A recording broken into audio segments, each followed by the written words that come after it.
Local বা দূরপাল্লার ট্রেনে তো আপনারা সকলেই চড়েছেন। নিশ্চয়ই লক্ষ্য করেছেন ট্রেনের প্রতিটি কামরার গায়ে লেখা রয়েছে 5 সংখ্যার নম্বর। কিন্তু জানেন কেন? আসলে এই নম্বরগুলি হলো সংকেত। এই 5 সংখ্যার নম্বর দেখে ট্রেনের কামরার বয়স ও ক্লাস জানা যায়। ট্রেনের গায়ে লেখা 5 সংখ্যার কোডে প্রথম দুটি সংখ্যার মাধ্যমে বোঝা যায় কোন বছরে কামরাটি তৈরি হয়েছে।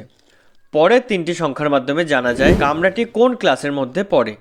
যেমন ধরা যাক কোনো কামরার গায়ে লেখা 23358, তাহলে বোঝা যায় ট্রেনের ওই কামরাটি 2023 সালে তৈরি হয়েছে। আর সেই কামরাটির ক্লাস হলো স্লিপার। কামরার গায়ে লেখা নম্বরের শেষ তিনটি সংখ্যা যদি 001 থেকে 025 হয়, তাহলে বুঝতে হবে সেটি এসি ফার্স্ট ক্লাস। 101 থেকে 150 সংখ্যার হলে সেটি বোঝায় এসি 3 টাওয়ারের জন্য। 201 থেকে 400 সংখ্যার মধ্যে হলে সেটি হলো স্লিপার ক্লাস। ট্রেনের এই তথ্যটি জেনে আপনার কেমন লাগলো? কমেন্ট করে জানান আমাকে।